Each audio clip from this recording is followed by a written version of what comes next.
ନନ୍ଦିନୀ ପଚାରିଲା, ତୁମେ ମୋ ମଧ୍ୟରେ କ'ଣ ସବୁଠାରୁ ଭଲ ପାଅ? ଆରବ ହସି କହିଲା, ତୁମ ହସ। କାରଣ ତୁମେ ହସିଲେ ମୋତେ ଲାଗେ ମୋ ସମସ୍ତ ଦିନ ଭଲ ହୋଇଯାଏ।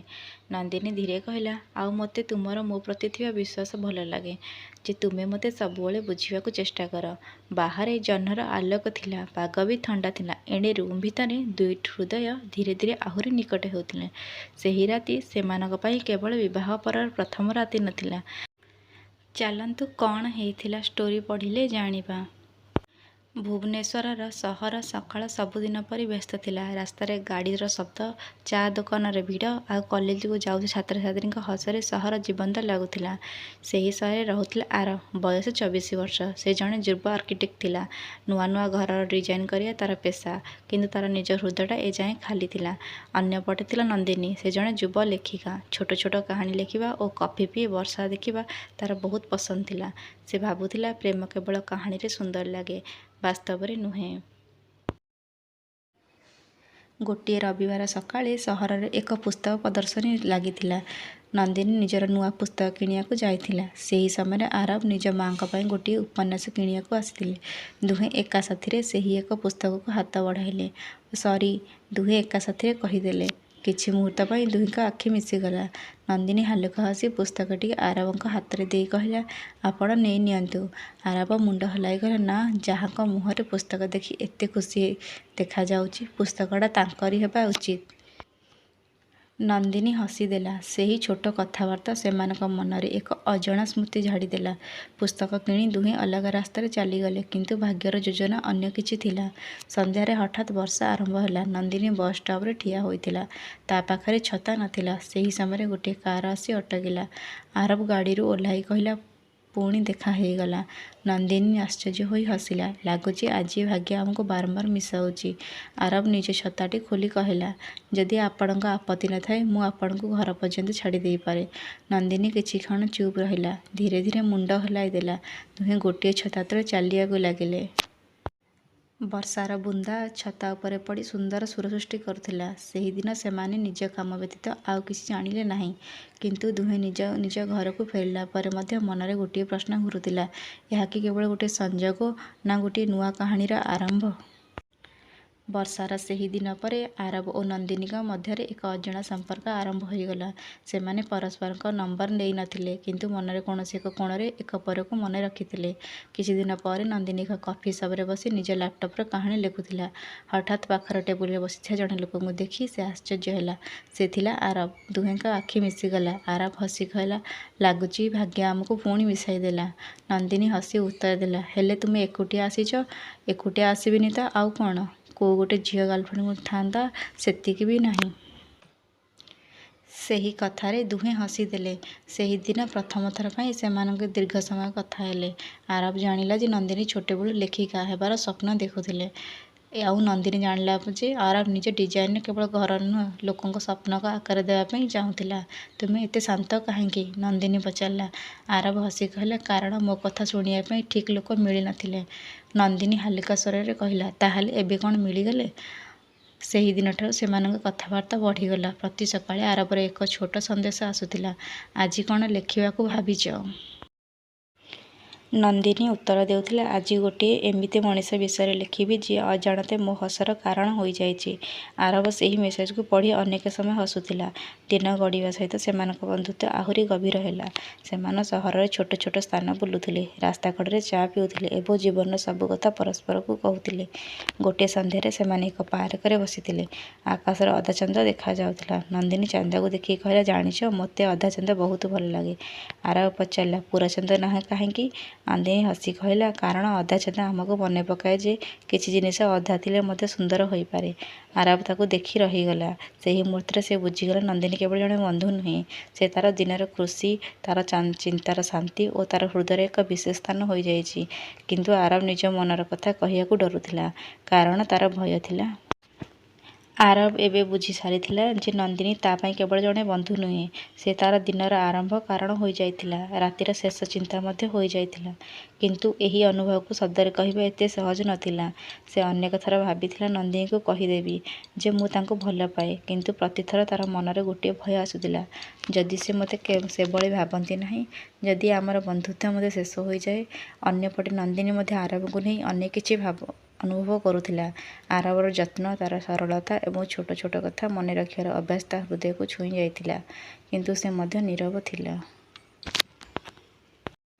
ଗୋଟେ ଦିନ ନନ୍ଦିନୀଙ୍କ ନୂଆ କାହାଣୀ ପ୍ରକାଶ ପାଇଲା। ଆରବ ତାଙ୍କୁ ସରପ୍ରାଇଜ୍ ଦେବା ପାଇଁ ଗୋଟିଏ ଛୋଟ କାର୍ଡ଼ ଓ ତାଙ୍କ ପସନ୍ଦର ଫୁଲ ନେଇ ପହଞ୍ଚିଗଲା। ନନ୍ଦିନୀ ଆଶ୍ଚର୍ଯ୍ୟ ହୋଇ ପଚାରିଲା, ତୁମେ ଏତେ ସବୁ କାହିଁକି କଲ? ଆରବ ହସି କହିଲା, କାରଣ ତୁମ ଖୁସି ମୋ ପାଇଁ ମଧ୍ୟ ଖୁସି। ନନ୍ଦିନୀ କିଛି କ୍ଷଣ ଚୁପ୍ ରହିଗଲା। ସେହି ଏକ ଛୋଟ କଥା ତା ହୃଦୟରେ ଗଭୀର ଭାବେ ଲାଗିଲା। ସେହି ରାତିରେ ନନ୍ଦିନୀ ନିଜ ଡାଏରୀରେ ଲେଖିଲା, କେବେ କେବେ ଜଣେ ମଣିଷ ଆମ ଜୀବନକୁ ଏମିତି ଆସନ୍ତି, ଯାହାଙ୍କ ଉପସ୍ଥିତି ହିଁ ଗୋଟିଏ ସୁନ୍ଦର ଅନୁଭବ ହୋଇପାରେ ଆରବ ସେହି ମଣିଷ। କିଛି ଦିନ ପରେ ଆରବ ନିଷ୍ପତ୍ତି ନେଲା ଯେ ସେ ଆଉ ନୀରବ ରହିବ ନାହିଁ। ସେ ନନ୍ଦିନୀକୁ ସେହି ସ୍ଥାନକୁ ଡାକିଲା ଯେଉଁଠାରେ ସେମାନେ ପ୍ରଥମେ ଅଧାଚାନ୍ଦ ଦେଖିଥିଲେ। ସନ୍ଧ୍ୟାର ହାଲୁକା ପବନ ବହୁଥିଲା, ଆକାଶରେ ପୁଣି ସେହି ଅଧାଚାନ୍ଦ ଥିଲା।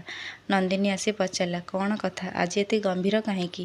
ଆରବ କିଛି କ୍ଷଣ ଚୁପ୍ ରହିଲା, ପରେ ଧୀରେ କହିଲା, ନନ୍ଦିନୀ, ମୁଁ ଜାଣିନି ଏହା କହିବା ମୋର ପରେ କ'ଣ ହେବ, କିନ୍ତୁ ଆଉ ମନରେ ରଖିପାରୁନି। ନନ୍ଦିନୀ ଚୁପଚାପ ଶୁଣୁଥିଲା। ତୁମ ସହ କଥା ନହେଲେ ଦିନ ଅଧୁରା ଲାଗେ, ତୁମ ହସ ଦେଖିଲେ ମୋ ଚିନ୍ତା ଦୂର ହୋଇଯାଏ। ମୁଁ ଜାଣିନି କେବେ ତୁମେ ମୋ ପାଇଁ ଏତେ ଖାସ୍ ହୋଇଗଲ। ସେ ଗଭୀର ଶ୍ୱାସ ନେଇ କହିଲା, ମୁଁ ତୁମକୁ ଭଲ ପାଏ ନନ୍ଦିନୀ। କିଛି କ୍ଷଣ ପାଇଁ ସେଠାରେ ନୀରବତା ଛାଇଗଲା। ଆରବର ହୃଦୟ ଜୋରରେ ଧଡ଼କୁଥିଲା। ତାପରେ ନନ୍ଦିନୀ ଧୀରେ ହସିଲା। ତୁମେ ଏତେ ଦିନ ନେଲ କହିବାକୁ? ଆରବ ଆଶ୍ଚର୍ଯ୍ୟ ହୋଇ ତାକୁ ଦେଖିଲା। ନନ୍ଦିନୀ କହିଲା, ମୁଁ ମଧ୍ୟ ଅନେକ ଦିନ ଧରି ଏଇ କଥା ଶୁଣିବାକୁ ଅପେକ୍ଷା କରୁଥିଲି। ସେହି ମୁହୂର୍ତ୍ତରେ ଅଧାଚାନ୍ଦ ତଳେ ଦୁଇଟି ହୃଦୟ ଏକ ନୂଆ ସମ୍ପର୍କରେ ବାନ୍ଧିଗଲା। କିନ୍ତୁ ସେମାନେ ଜାଣିନଥିଲେ ଯେ ପ୍ରେମର ଏହି ସୁନ୍ଦର ଯାତ୍ରାରେ ଆଗକୁ ଏମିତି ଏକ ପରୀକ୍ଷା ଆସିବ, ଯାହା ସେମାନଙ୍କ ବିଶ୍ୱାସକୁ ପରୀକ୍ଷା କରିବ। ପ୍ରେମର ସେହି ଦିନଗୁଡ଼ାକ ଆରବ ଓ ନନ୍ଦିନୀଙ୍କ ପାଇଁ ସ୍ୱପ୍ନ ପରି ଥିଲା। ପ୍ରତ୍ୟେକ ସକାଳ ଏକ ନୂଆ ଖୁସି ନେଇ ଆସୁଥିଲା। ପ୍ରତ୍ୟେକ ସନ୍ଧ୍ୟା ସେମାନଙ୍କ କଥାରେ କଟୁଥିଲା। ଆରବ ନନ୍ଦିନୀଙ୍କ ଛୋଟ ଛୋଟ ଇଚ୍ଛାକୁ ମନେ ରଖୁଥିଲା। ନନ୍ଦିନୀ ମଧ୍ୟ ଆରବଙ୍କ କଠିନ ଦିନରେ ତାର ସାହସ ହୋଇ ରହୁଥିଲା। ସେମାନଙ୍କ ପାଇଁ ପ୍ରେମ ମାନେ କେବଳ ଘୂରିବା କିମ୍ବା ଉପହାର ନୁହେଁ, ପରସ୍ପରକୁ ସ୍ୱପ୍ନକୁ ବୁଝିବା ମଧ୍ୟ ଥିଲା। କିନ୍ତୁ ଦିନେ ଆରବଙ୍କ ଜୀବନରେ ଏକ ବଡ଼ ସୁଯୋଗ ଆସିଲା। ତାର କମ୍ପାନୀ ତାକୁ ମୁମ୍ବାଇରେ ଏକ ବଡ଼ ପ୍ରୋଜେକ୍ଟ ପାଇଁ ଚୟନ କଲା। ଏହା ତାର ସ୍ୱପ୍ନର ସୁଯୋଗ ଥିଲା, କିନ୍ତୁ ଏହାର ଅର୍ଥ ଥିଲା ନନ୍ଦିନୀଙ୍କଠାରୁ ଦୂରେଇ ରହିବା। ସେହି ଖବର ଶୁଣି ଆରବ ଖୁସି ହେବା ସହ ଚିନ୍ତିତ ମଧ୍ୟ ହେଲା। ସନ୍ଧ୍ୟାରେ ସେ ନନ୍ଦିନୀକୁ ନଦୀକୂଳକୁ ଡାକିଲା। ନନ୍ଦିନୀ ଆସି ହସି ପଚାରିଲା, ଆଜି ଏତେ ଚୁପ୍ କାହିଁକି? ଆରବ ଧୀରେ କହିଲା, ମୋତେ ମୁମ୍ବାଇ ଯିବାକୁ ପଡ଼ିବ। ନନ୍ଦିନୀଙ୍କ ହସ କିଛି ମୁହୂର୍ତ୍ତ ପାଇଁ ଥମିଗଲା। କେତେ ଦିନ ପାଇଁ? ହୋଇପାରେ 1 ବର୍ଷ। ଦୁହେଁ କିଛି ସମୟ ଚୁପ୍ ରହିଲେ। ନନ୍ଦିନୀ ହାଲୁକା ହସି କହିଲା, ଏହା ତୁମ ସ୍ୱପ୍ନ, ତୁମେ ଯିବା ଉଚିତ। ଆରବ ତାର ଆଖିକି ଦେଖିଲା। ସେଠାରେ ହସ ଥିଲା, କିନ୍ତୁ ଲୁଚିଥିବା ଦୁଃଖ ମଧ୍ୟ ଥିଲା। ତୁମେ ରାଗ କରୁନାହଁ? ନନ୍ଦିନୀ ମୁଣ୍ଡ ହଲାଇଲା। ନା, କାରଣ ମୁଁ ତୁମକୁ ଭଲ ପାଏ। ଆଉ ଯିଏ ଭଲ ପାଏ, ସେ କେବେ ନିଜ ମଣିଷର ସ୍ୱପ୍ନକୁ ଅଟକାଇବାକୁ ଚାହିଁବନି। ସେହି କଥା ଶୁଣି ଆରବଙ୍କ ଆଖି ଭିଜିଗଲା। ବିଦାୟର ଦିନ ଆସିଗଲା। ବିମାନ ବନ୍ଦରରେ ଦୁହେଁ ପରସ୍ପରକୁ ଦେଖୁଥିଲେ। ଆରବ କହିଲା, ପ୍ରତିଦିନ କଥା ହେବି। ନନ୍ଦିନୀ ହସି କହିଲା, ମୋତେ ତୁମ ପ୍ରତିଶ୍ରୁତି ନୁହେଁ, ତୁମ ବିଶ୍ୱାସ ଦରକାର। ଆରବ ତାର ହାତ ଧରି କହିଲା, ଦୂରତା ଆମ ମଧ୍ୟରେ ରାସ୍ତା ହୋଇପାରେ, କିନ୍ତୁ ତମ ପ୍ରତି ଭଲ ପାଇବା ଦୂର ହେବନି। ତାପରେ ଆରବ ଚାଲିଗଲା। ପ୍ରଥମ କିଛି ମାସ ସବୁ ଠିକ୍ ଥିଲା। ପ୍ରତିଦିନ ଫୋନ୍, ଭିଡ଼ିଓ କଲ୍, ଛୋଟ ଛୋଟ ମେସେଜ ସବୁ ଚାଲିଥିଲା। କିନ୍ତୁ ସମୟ ସହିତ ଜୀବନ ବ୍ୟସ୍ତ ହୋଇଗଲା। ଆରବଙ୍କ କାମ ବଢ଼ିଗଲା। ଅନେକ ରାତି ସେ ଥକିଯାଇ କଥା ହୋଇପାରୁନଥିଲା। ନନ୍ଦିନୀ ଅପେକ୍ଷା କରୁଥିଲା। ପ୍ରଥମେ ସେ ବୁଝୁଥିଲା, ପରେ ଅପେକ୍ଷା କରୁଥିଲା। ଆଉ ଧୀରେ ଧୀରେ ସେହି ଅପେକ୍ଷା ଏକାକିତ୍ୱରେ ପରିଣତ ହେବାକୁ ଲାଗିଲା। ଗୋଟିଏ ରାତି ନନ୍ଦିନୀ ଫୋନ୍ ଧରି ଆରବଙ୍କ ପୁରୁଣା ମେସେଜ ପଢ଼ୁଥିଲା। ସେହି ସମୟରେ ତାର ମନରେ ଗୋଟିଏ ପ୍ରଶ୍ନ ଆସିଲା, ଆଉ ମଧ୍ୟରେ ଦୂରତା କେବଳ ସହରର ନା ହୃଦୟର ମଧ୍ୟ? ଏବଂ ଏହି ପ୍ରଶ୍ନ ହିଁ ସେମାନଙ୍କର ପ୍ରେମର ସବୁଠୁ ବଡ଼ ପରୀକ୍ଷାର ଆରମ୍ଭ ଥିଲା। ମୁମ୍ବାଇ ବଡ଼ ସହରରେ ଆରବଙ୍କୁ ନୂଆ ନୂଆ ସୁଯୋଗ ଦେଉଥିଲା, କିନ୍ତୁ ତା ସହିତ ନୂଆ ଦାୟିତ୍ୱ ମଧ୍ୟ ଆଣୁଥିଲା। ସକାଳରୁ ରାତି ପର୍ଯ୍ୟନ୍ତ କାମ, ମିଟିଂ ଓ ଚାପ ମଧ୍ୟରେ ଦିନ କଟିଯାଉଥିଲା। ସେ ନନ୍ଦିନୀକୁ ଭଲ ପାଉଥିଲା, କିନ୍ତୁ କେବେ କେବେ ପରିସ୍ଥିତି ତାକୁ ସମୟ ଦେଇ ପାରୁନଥିଲା। ଅନ୍ୟପଟେ ନନ୍ଦିନୀ ପ୍ରତିଦିନ ଅପେକ୍ଷା କରୁଥିଲା। ସେ ଜାଣୁଥିଲା ଆରବ ବ୍ୟସ୍ତ, କିନ୍ତୁ ହୃଦୟ ସବୁବେଳେ ଯୁକ୍ତି ବୁଝେ ନାହିଁ। ଗୋଟିଏ ଦିନ ନନ୍ଦିନୀଙ୍କ ନୂଆ ପୁସ୍ତକ ପ୍ରକାଶ ପାଇଲା। ସେ ଚାହୁଁଥିଲା ଆରବ ସବୁଠାରୁ ପ୍ରଥମେ ତାକୁ ଶୁଭେଚ୍ଛା ଜଣାନ୍ତୁ। ସକାଳରୁ ସେ ଫୋନ୍ ପାଖରେ ବସିଥିଲା କିନ୍ତୁ ଆରବଙ୍କ ଫୋନ୍ ଆସିଲା ନାହିଁ। ସନ୍ଧ୍ୟାରେ ନନ୍ଦିନୀ ଦେଖିଲା ସୋସିଆଲ ମିଡ଼ିଆରେ ଆରବ ତା'ର ଅଫିସ୍ ସହକର୍ମୀଙ୍କ ସହ ଗୋଟିଏ ପାର୍ଟିରେ ଥିବା ଫଟୋକୁ ଦେଇଛି। ତା ଆଖିରେ ଲୁହ ଆସିଗଲା। ମୋ ପାଇଁ 2 ମିନିଟ୍ ସମୟ ନାହିଁ, କିନ୍ତୁ ଅନ୍ୟମାନଙ୍କ ପାଇଁ ସମୟ ଅଛି। ସେହି ରାତିରେ ଆରବ ଫୋନ୍ କଲା। ସରି ନନ୍ଦିନୀ, ଆଜି ବହୁତ ବ୍ୟସ୍ତ ଥିଲି। ନନ୍ଦିନୀ ଚୁପ୍ ରହିଲା। କ'ଣ ହେଲା? ନନ୍ଦିନୀ ଧୀରେ କହିଲା, କିଛି ନୁହେଁ। ଆଦିତ୍ୟ ବୁଝିଗଲା କିଛି ଠିକ୍ ନାହିଁ। ତୁମେ ରାଗ କରିଛ?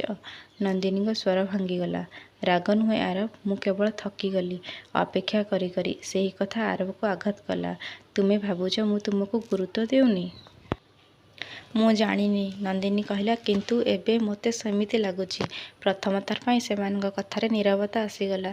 କିଛି ଦିନ ପରେ ଆରବ ନନ୍ଦିନୀକୁ ଦେଖିବାକୁ ଆସିବାକୁ ଚାହିଁଲା, କିନ୍ତୁ ସେହି ସମୟରେ ତା'ର ଏକ ବଡ଼ ପ୍ରୋଜେକ୍ଟ ଥିଲା, ଯାହା ଛାଡ଼ିବା ସମ୍ଭବ ନଥିଲା। ନନ୍ଦିନୀ ଭାବିଲା ହୋଇପାରେ ମୁଁ ତା'ର ଜୀବନରେ ଆଉ ପ୍ରଥମ ସ୍ଥାନରେ ନାହିଁ। ଆଉ ଆରବ ଭାବିଲା ହୋଇପାରେ ନନ୍ଦିନୀ ମୋ ସଂଘର୍ଷକୁ ବୁଝୁନାହିଁ। ଦେହେ ଏକାପରକୁ ଭଲ ପାଉଥିଲେ, କିନ୍ତୁ ନିଜ ନିଜ ଯନ୍ତ୍ରଣାରେ ଏତେ ବ୍ୟସ୍ତ ଥିଲେ ଯେ ପରସ୍ପରକୁ ଯନ୍ତ୍ରଣା ଦେଖି ପାରୁନଥିଲେ।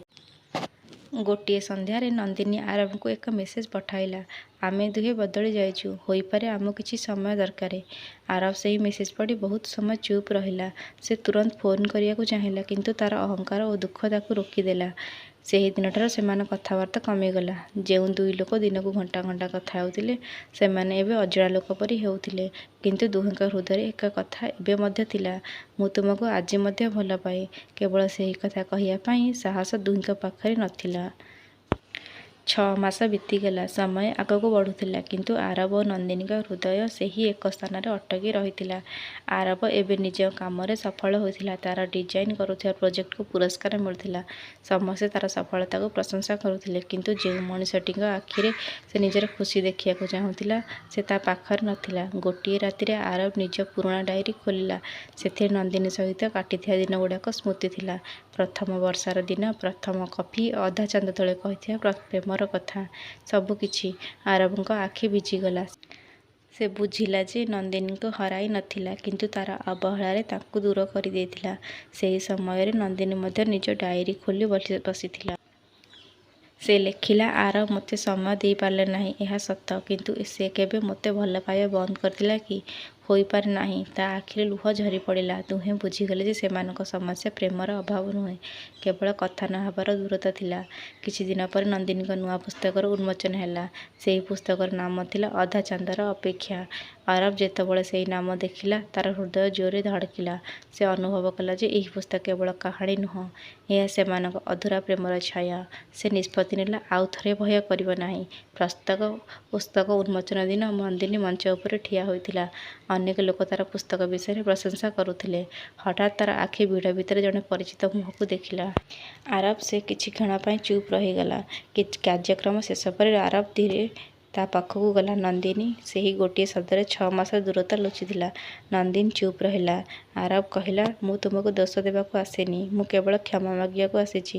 ନନ୍ଦିନୀଙ୍କ ଆଖି ଭିଜିଗଲା। ମୁଁ ମଧ୍ୟ ତୁମକୁ ବୁଝିପାରିନଥିଲି। ଆରବ ଧୀରେ କହିଲା, ମୁଁ ସଫଳ ହେଲି, କିନ୍ତୁ ତୁମ ବିନା ସେହି ସଫଳତା ଖାଲି ଲାଗିଲା। ନନ୍ଦିନୀ ଆଖିରୁ ଲୁହ ପୋଛି କହିଲା, ମୋତେ ତୁମ ବିଷୟରେ ପ୍ରତ୍ୟେକ ମିନିଟ୍ ଦରକାର ନଥିଲା ଆରବ। ମୋତେ କେବଳ ଏତିକି ଦରକାର ଥିଲା ଯେ ତୁମ ହୃଦୟରେ ମୁଁ ଅଛି ବୋଲି ଅନୁଭବ କରିପାରିବି। ଆରବ ତା'ର ହାତ ଧରିଲା। ଏଥର ମୁଁ କେବଳ ତୁମକୁ ଭଲ ପାଇବି ନୁହେଁ, ତୁମକୁ ବୁଝିବାକୁ ମଧ୍ୟ ଶିଖିବି। ସେହିଦିନ ଦୁହେଁ ପୁଣି ଥରେ ଏକା ସାଥିରେ ଚାଲିବା ଆରମ୍ଭ କଲେ। ଆକାଶରେ ଅଧା ଚାନ୍ଦ ଥିଲା, କିନ୍ତୁ ଏଥର ସେମାନଙ୍କ ପ୍ରେମ ଅଧୁରା ନଥିଲା। ସେହିଦିନ ପରେ ଆରବ ଓ ନନ୍ଦିନୀଙ୍କ ସମ୍ପର୍କ ପୁଣି ନୂଆ ରଙ୍ଗରେ ଭରିଗଲା।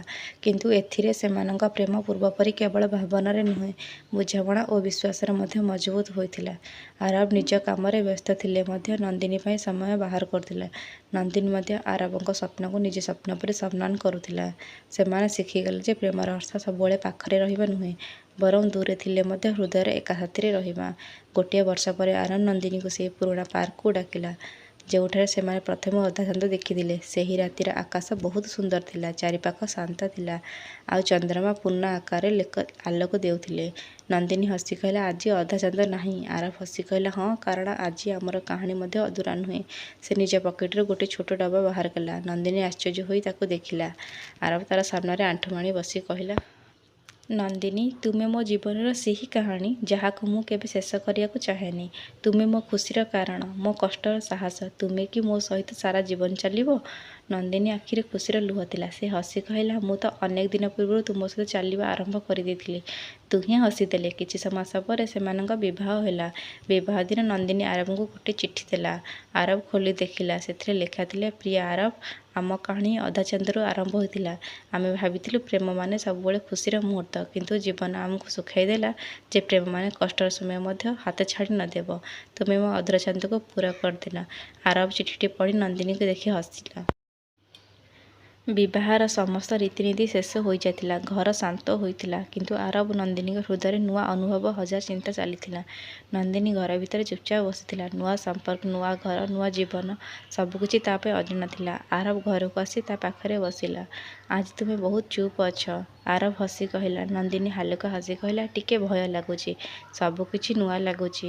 ଆରବ ତାର ହାତ ଧରି କହିଲା, ମୋ ପାଇଁ ମଧ୍ୟ ନୂଆ। କିନ୍ତୁ ଗୋଟିଏ କଥା ମନେ ରଖ, ଆଜିଠାରୁ ତୁମେ ଏକା ନୁହଁ। ତୁମ ଖୁସି, ତୁମ ଚିନ୍ତା, ତୁମ ସ୍ୱପ୍ନ ସବୁ ମୋର।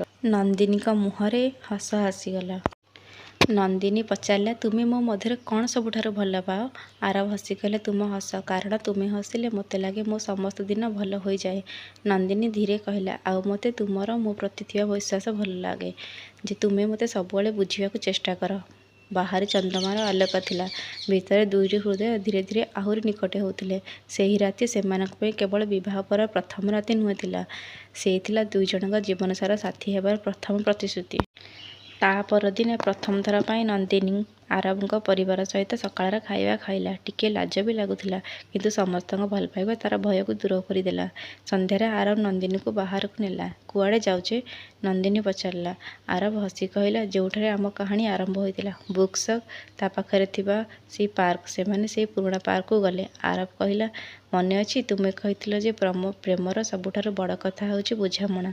ନନ୍ଦିନୀ ହସି କହିଲା, ଆଉ ତୁମେ କହିଥିଲ ଯେ ମୋ ଖୁସିରେ ତୁମର ଦାୟିତ୍ୱ। ଆରବ ତାର ହାତ ଧରି କହିଲା, ସେଇ କଥା ଆଜି ମଧ୍ୟ ସତ। ସୂର୍ଯ୍ୟ ଅସ୍ତ ହୋଇଯାଉଥିଲା। ଦୁହେଁ ନୀରବ ହୋଇ ପରସ୍ପର ପାଖରେ ବସିଥିଲେ।